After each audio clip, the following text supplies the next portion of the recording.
நான் கால் பண்றேம்மா. Okay sir. Will call you மா. Okay sir. நான் கூப்பிடுறேன். Okay sir.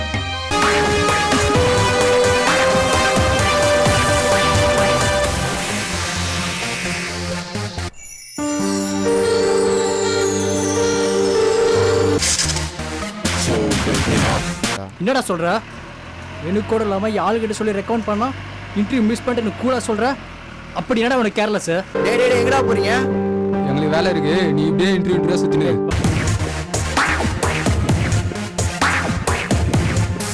சரி, நம்ம அப்படியே டேரக்டா கம்பெனிஸ் போனா பெரிய ஆள் ரெக்கமெண்டேஷனை கேட்கறாங்க. அப்போ நம்ம நாட்டுல பணத்துக்கும் ரெக்கமெண்டேஷன் தான் மதிப்பா? பணம் இருந்தா தான் வேலை கிடைக்குமா? அப்ப நம்ம திறமைக்கெல்லாம் வேலை கிடையாதா? இந்த நிலைமை எல்லாம் மாறணும் மச்சி. நம்ம யாருன்னு புரிய வைக்கணும்.